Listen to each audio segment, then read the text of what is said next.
Boa tarde, nossa aula hoje é para a resolução de algumas questões sobre os capítulos 8 e 9 que vão ser abordados e cobrados na nossa próxima prova bimestral.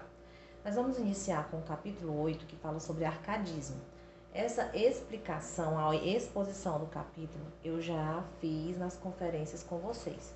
Mas só para relembrar, né, um pouquinho, nós vamos iniciar aqui com o filme Avatar, que foi mencionado aqui no início do livro, para falar, porque assim, o filme Avatar, ele dá ênfase à natureza, né? A importância da natureza na vida das pessoas. E que as pessoas dependem da natureza e não dá ênfase à questão da exploração da natureza, né? Eles são contra isso, dentro do filme é abordado. Além de tudo isso, também as pessoas usam o avatar como uma substituição para que eles possam habitar no corpo de no caso do Avatar, né? E no caso, no neoclassicismo, acontecia isso com os poetas. Eles estavam nas cidades, mas eles usavam uma espécie de avatar, vamos fazer essa adaptação para ficar melhor entendido, né? Eles utilizavam os textos, dentro dos textos, eles eram pessoas do campo, eles eram mulheres do campo, eles assumiam papéis de homens do campo e falavam sobre as belezas naturais, ok? Gente, como eu já mencionei, aqui não vai ser uma aula para explicar o conteúdo, eu estou só contextualizando vocês. Então, achei interessante também falar sobre o século das luzes. Aqui não tem o nome contexto histórico, mas essa parte é a parte que explica o contexto histórico, né? É a parte que fala em que momento se deu. Então, eles estavam deixando aquela fase barroca, aquela fase em que a Igreja Católica tinha uma força muito grande e eles começavam a valorizar a razão, o conhecimento. Então, assim, apesar de estarem nesse momento, e aqui ele explica mais, fortalecimento da burguesia, várias outras coisas que depois vocês vão ler para estudar e aprender para a prova, nós podemos mencionar aqui também que apesar desse furacão de coisas que estava acontecendo, eles tiveram essa inspiração, né, de escrever voltando-se sempre para a parte da natureza, que é a imagem, né, o quadro, digamos assim, que ele pintava através das palavras e através também das pinturas. Era como o fundo principal a natureza. Gente, não fiquem somente com as minhas palavras, tá? Leiam o livro. Aqui eu vou só continuar falando um pouquinho sobre o arcadismo.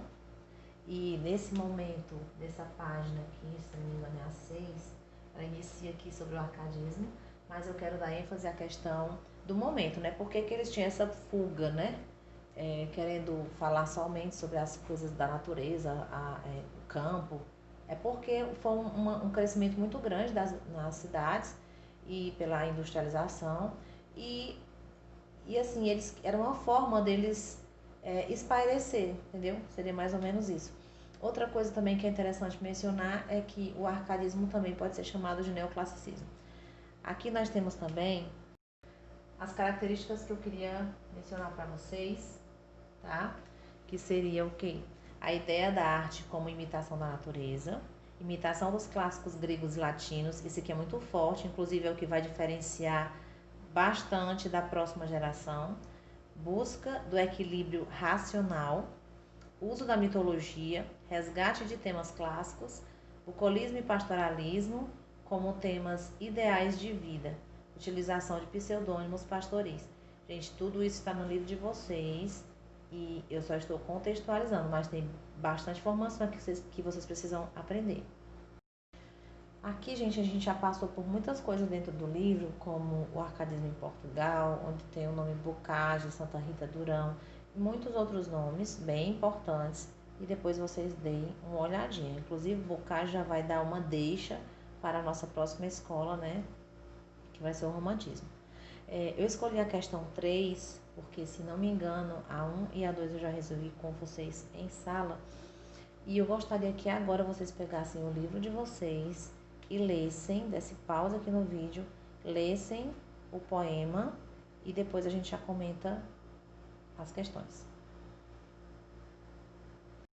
Continuando a nossa resolução da questão 3 de sala, quanto à linguagem utilizada no poema de Cláudio Manuel da Costa, Marque V para as afirmativas verdadeiras e F para as afirmativas falsas. Primeiro tópico. No terceiro verso, a natureza é apresentada como um ambiente monótono e melancólico. Vou colocar aqui só o terceiro verso para ser mais prática. No terceiro verso nós temos: ao trazer entre a relva florescente. Então, na verdade, essa afirmativa estaria falsa, porque ela fala que é como se a natureza não tivesse um ambiente monótono, né? E aqui, pelo contrário, ele está falando que a natureza tem florescência, né? Vigor, ok? Segundo tópico, você lê F, tá? Primeira opção, F. Segundo tópico, o eu lírico rejeita a beleza do campo e afirma preferir a vida na cidade. O que vocês acham? Uma das características do arcadismo é aquele fugere urbem, né, que é a fuga da cidade. Então, pelo contrário, ele não rejeita, né? É mais fácil ele rejeitar a cidade e fugir para o campo, certo? Terceiro tópico. A referência à companhia dos animais é uma alusão à felicidade da vida campestre, uma das características do arcadismo. Aqui nós não temos muito o que discutir, né? Já que eles sempre primavam por estar na natureza, em contato com a natureza, os animais, e a companhia dos animais faziam parte do que eles preferiam. Então, está correta. No último tópico, a natureza é descrita de forma detalhada, formando assim uma paisagem aconchegante e harmônica. Com certeza verdadeiro. Gente, seguindo, né, nós temos a questão 4 e eu gostaria realmente de resolvê-la porque pode ter a impressão de que vocês precisem saber sobre o romantismo, mas não tem essa necessidade, tá? A pastora Marília, conforme apresentada nas liras de Tomás Antônio Gonzaga, carece de unidade de enfoques. Firmem a cabeça nessa parte, ó. Carece de unidade de enfoques. Por isso, é muito difícil precisar, por exemplo, seu tipo físico. Até aqui, ele não está perguntando, ele está garantindo, ok? Que não tem uma precisão sobre o tipo físico dessa pessoa. Essa impressão da pastora, aí você vai completar a frase aqui, né? Gente, olha, apesar de parecer que você precisaria conhecer qual era o poema que ele escreveu, não tem necessidade. E nem conhecer nenhuma escola depois dessa que vocês estão estudando. O que vai ser necessário? Você escolher saber sobre a escola que vocês estão estudando e alguns princípios clássicos, né? Porque o nome que vem de neoclássico, isso vai explicar quando vocês estiverem estudando de novo, fazendo revisão. Vocês vão ver que o nome neoclássico se deu porque existem alguns elementos da poesia clássica que é utilizada na nossa poesia aqui, a Arcade, né? Que seria por isso que recebeu esse nome de neoclássica. Então, já vou dar a resposta, a letra C. Ela reflete o caráter genérico e impessoal que a poesia neoclássica deveria assumir. Então, algumas coisas da poesia clássica, ela vai se refletir aqui na poesia neoclássica. Só que sempre o enfoque tem aquele Fugere Urbem, o Carpe Diem e esses tópicos que eles primavam como uma característica forte da poesia neoclássica. Já falando sobre o capítulo 9, que é Romantismo na Europa, Origens, Autores e Obras, aqui nós podemos observar que essa escola, apesar de que vocês vão estudar também o romantismo no Brasil, e teve um leque de obras bem vasto aqui no Brasil, mas para a prova de vocês, por enquanto, vocês precisam aprender somente o capítulo 9. Aqui, gente, o romantismo que aconteceu na Europa também aconteceu no Brasil, de certa forma. Pelo menos a base, né, que era a subjetividade, que era a fuga, o escapismo, a mulher como algo ideal, o homem nacional sendo valorizado. Isso acontece tanto na Europa quanto acontece aqui também no Brasil. Essas características gerais do romantismo, sim, tá? Essa fuga da realidade, justamente por isso que ela existe, essa escola se forma, porque o neoclassicismo ele valorizava alguns momentos, né, do classicismo e também estava naquela era das luzes, né, ainda estava com esse pensamento de comprovação, de pensamento científico, de razão. E no romantismo isso aqui é justamente o escape total, certo? Desse universo desse universo ideológico. Eu também não vou explicar muita coisa, porque eu já deixei 2 aulas só para vocês assistirem a videoaula, reassistirem tanto de vezes que vocês quiserem, né? A gente vai realmente, nosso objetivo aqui é responder questões. Mas assim, o que eu estou lembrando de mencionar, algumas coisas importantes, é bom chamar a atenção. Uma das coisas que eu achei interessante falar é a liberdade na forma. O período clássico, né, vocês lembram logo de Camões, período clássico Camões, ele usava os decassílabos, né, aqueles versos onde a métrica continha 10 sílabas poéticas.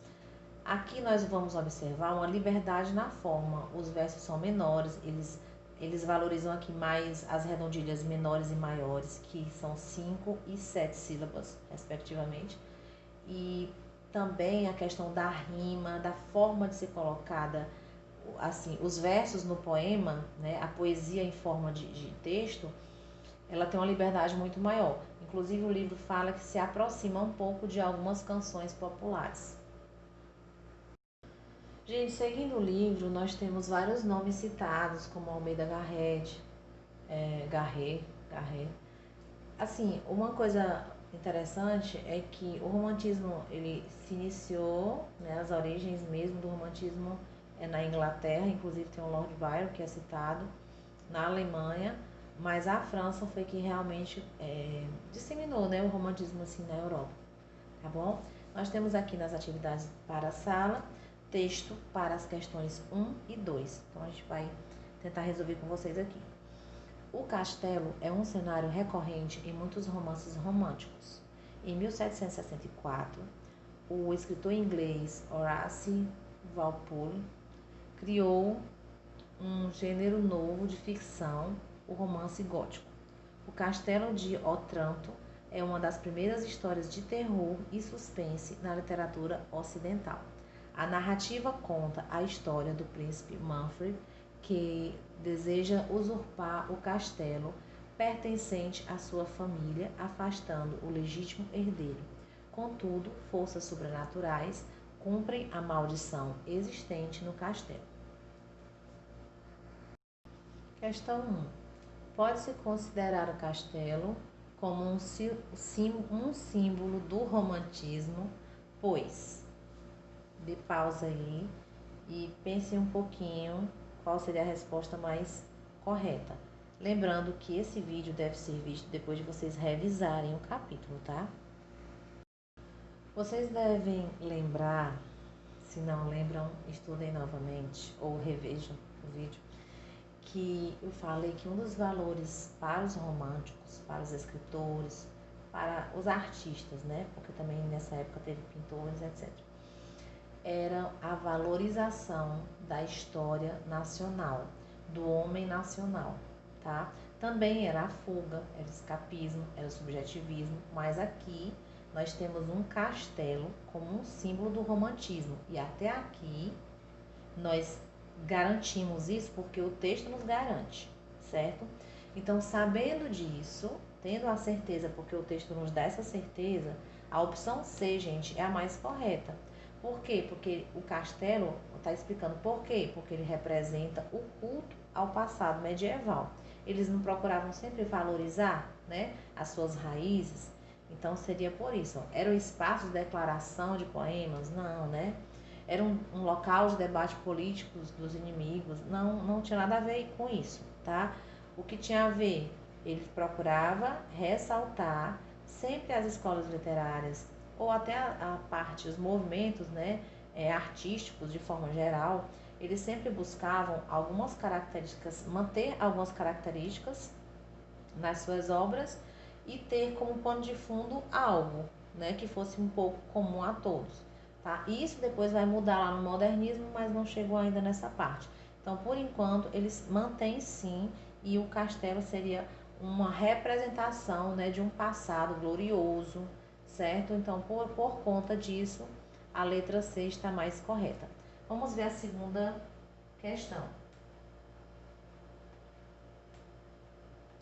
O castelo, cenário de acontecimentos sobrenaturais, como desaparecimento de pessoas e aparições de vultos, remete a que característica romântica?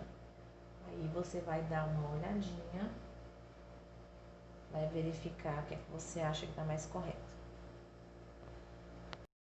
Você lembra na leitura do texto que ele fala sobre o romance gótico, né? Um ar mais assim. Então, isso aqui é um local, o castelo seria um local favorável a contações de situações inexplicáveis, certo? Diante disso, nós temos a letra B, né? Que é um senso de mistério, porque um castelo é algo muito grande, então as pessoas às vezes sumiam, tinha o desaparecimento de pessoas, existiam essas aparições de vultos, então são coisas que eram retratados, né, dentro da literatura também, em muitos quadros também, tá? E seria manter o senso de mistério, tá bom? E para concluir nosso vídeo, eu escolhi a questão que vocês mais erraram. Quem fez, né? Algumas pessoas não fizeram, muitas pessoas não fizeram, apenas 9 pessoas. E eu escolhi a que tem 56% de acerto. Então, as pessoas acertaram até uma quantidade boa, mas a escolhida eu vou selecionar aqui. A questão foi essa, e eu vou logo iniciar para que fique um vídeo um pouco menor, né? Amava Simão uma sua vizinha, menina de 15 anos, rica, herdeira, regularmente bonita e bem-nascida. Da janela do seu quarto é que ele a vira a primeira vez, para amá-la sempre. Não ficara ela incólume da ferida que fizera no coração do vizinho. Amou-o também, e com mais seriedade que a usual nos seus anos. Os poetas cansam-nos a paciência a falarem do amor da mulher aos 15 anos, como paixão perigosa, única e inflexível. Alguns prosadores de romances dizem o mesmo. Enganam-se ambos. O amor dos 15 anos é uma brincadeira. É a última manifestação do amor às bonecas. É a tentativa da avezinha que ensaia o voo fora do ninho, sempre com os olhos fitos na ave-mãe, que está da fronte próxima a chamando. Tanto sabe a primeira o que é amar muito, como a segunda o que é voar para longe. Teresa de Albuquerque devia ser, porventura, uma exceção no seu amor. Gente, esse é um livro, né, Amor de Perdição, de Camilo Castelo Branco, inclusive um autor português. Assinale a alternativa correta. E nós temos como opção correta a letra A, onde ele diz que a analogia presente no segundo parágrafo corresponde a um argumento do narrador para provar a afirmação. Enganam-se ambos. Deixa eu só mostrar qual foi a parte, tá? Pronto, segundo parágrafo, né, inicia. Os poetas cansam-nos a paciência a falarem do amor da mulher aos 15 anos. E depois ele diz, alguns prosadores de romances dizem o mesmo. Enganam-se ambos. Então ele está falando dos dois. Ele está falando dos poetas, ele explicou o que eles fazem. Depois dos prosadores de romance também, falou que eles confirmam a tese dos poetas. E aí ele dá o posicionamento dele. Enganam-se ambos. Ok, gente? Então a alternativa correta é a letra A. E a gente encerra o vídeo fazendo a revisão assim dos nossos capítulos que vão estar na prova bimestral da semana que vem.